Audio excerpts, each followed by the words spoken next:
జ్యోతిష శాస్త్రం ప్రకారం 2025 నూతన ఆంగ్ల సంవత్సర ప్రారంభం సందర్భంగా ఈ ఏడాది మొత్తం కుంభరాశి వారు ఎటువంటి శుభ అశుభ ఫలితాలను పొందుతారో తెలుసుకోవాలంటే ఈ వీడియోను స్కిప్ చేయకుండా పూర్తిగా చూడండి. అలాగే తప్పకుండా మా ఛానల్ని సబ్స్క్రైబ్ చేసుకోండి. కుంభరాశి వారికి గడిచిన 2024 కన్నా 2025వ సంవత్సరం అత్యంత అద్భుతంగా ఉండబోతుంది. పట్టిందల్లా బంగారమే అని చెప్పలేం, కానీ తప్పకుండా అంతో ఇంతో లాభం మరియు మేలు అయితే ఖచ్చితంగా కలుగుతాయి. ఎందుకు అంటే ఈ సంవత్సరం యొక్క రాశి చక్రం ప్రకారం మే మాసం నుండి గురుడు మీకు అద్భుతంగా యోగిస్తున్నాడు. ఈ గురువు యొక్క రాశి మార్పు వలన మీకు జీవితంలో అభివృద్ధి, గౌరవం, లాభం మరియు సుఖం కలుగుతాయి. అలాగే మార్చి మాసం నుండి ఏలినాటి శని విడుపు కూడా ప్రారంభమవుతుంది. అంతేకాదు మే మాసం నుండి జన్మరాశిలో సంచారం చేస్తే రాహు కూడా మీకు విలువైన శుభ ఫలితాలనే ఇస్తాడు. నిజంగా జన్మంలో ఉండే రాహువు కష్టాన్ని ఎక్కువగా ఇస్తాడు. కాకపోతే మీరు పడ్డ ప్రతి కష్టానికి చక్కటి ఫలితం ఉంటుంది. ఒత్తిడి ఎక్కువగా ఉన్నప్పటికీ అది ఉపయోగపడే స్ట్రెస్నే అవుతుంది తప్ప ఎక్కడా కూడా నష్టం అయితే ఉండదు. ముఖ్యంగా ఈ సంవత్సరం మిమ్మల్ని అష్ట కష్టాల పాలు చేసిన గురువు మాత్రం మే మాసం నుండి 5వ స్థానంలోకి వెళుతున్నాడు. ఇది మీకు ఖచ్చితంగా శుభం కలిగించేదే అవుతుంది.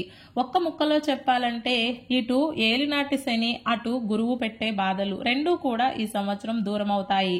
ఉద్యోగంలో బాధ్యతలు పెరుగుతాయి. వృత్తి, జాబ్ పరంగా ఆదాయం కూడా పెరుగుతుంది. నూతనమైన వ్యాపారాలను ప్రారంభం చేస్తారు.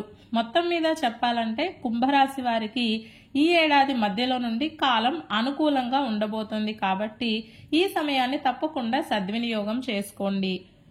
ఇకపోతే ఈ సంవత్సరం కుంభరాశి వారు నూతన వస్త్రాలను, ఆభరణాలను కొంటారు. కొత్త పరిచయాలు మెరుగుపడతాయి. పెట్టుబడుల వలన లాభం కలుగుతుంది. ఆధ్యాత్మిక చింతన పెరుగుతుంది.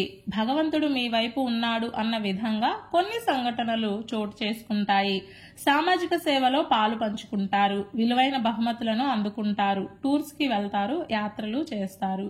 ఈ సంవత్సరం కుంభరాశి వారికి మార్చ్, ఏప్రిల్, మే, జూన్, జూలై, ఆగస్ట్, సెప్టెంబర్ నెలలు చక్కగా అనుకూలిస్తాయి. ఈ 2025వ సంవత్సరంలో కుంభరాశి వారికి మంగళవారం మరియు శనివారం చక్కగా కలిసి వస్తాయి. అందుకే మీరు ఏ ముఖ్యమైన పనులు చేయాలి అనుకున్నా ఈ మంగళ మరియు శనివారాల్లో మొదలు పెట్టండి. ఈ బుధవారం రోజున ఉన్నటువంటి తిథి విద్య, నక్షత్రం ఉత్తరాషాఢ నక్షత్రం, రాహుకాలం మధ్యాహ్నం 12 గంటల నుండి 1 గంట 30 నిమిషాల వరకు, యమగండం ఉదయం 7 గంటల 30 నిమిషాల నుండి 9 గంటల వరకు.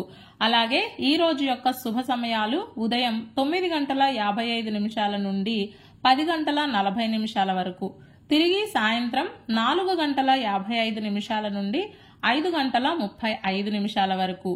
ఈ రోజు యొక్క పంచాంగం ప్రకారం మొక్కలు నాటడానికి, అగ్రిమెంట్లకు, రిజిస్ట్రేషన్లకు, ప్రయాణాలకు, స్నేహాలకు, పరిచయాల అభివృద్ధికి, వెండి మరియు బంగారం వినియోగానికి అన్నింటికీ కాలం చక్కగా కలిసి వస్తుంది. ఈ రోజంతా శుభప్రదంగా సాగడానికి, అన్ని పనులు సక్రమంగా పూర్తి కావడానికి, అలాగే విజయం పొందడానికి ఉదయం స్నానం ఆచరించిన తర్వాత మీకు బాగా ఇష్టమైన దేవాలయానికి వెళ్లి ఆలయ దర్శనం చేసుకుని తీర్థ ప్రసాదాలు స్వీకరించిన తరువాత దినచర్యను ప్రారంభం చేస్తే అంతా శుభమే కలుగుతుంది. ఈ బుధవారం రోజున శుక్లపక్ష విద్య వచ్చింది కాబట్టి ఈ రోజు మనమంతా బాలచంద్ర దర్శనం చేయాలి. ఒక నూలు పోగును సమర్పణ చేసి మంగళ నీరాజనం ఇచ్చి ఈ రోజున ఎవరైతే చంద్ర దర్శనం చేసుకుంటారో వారికి చంద్రుడి యొక్క అనుగ్రహం లభిస్తుంది. మానసిక ప్రశాంతత ఏర్పడుతుంది.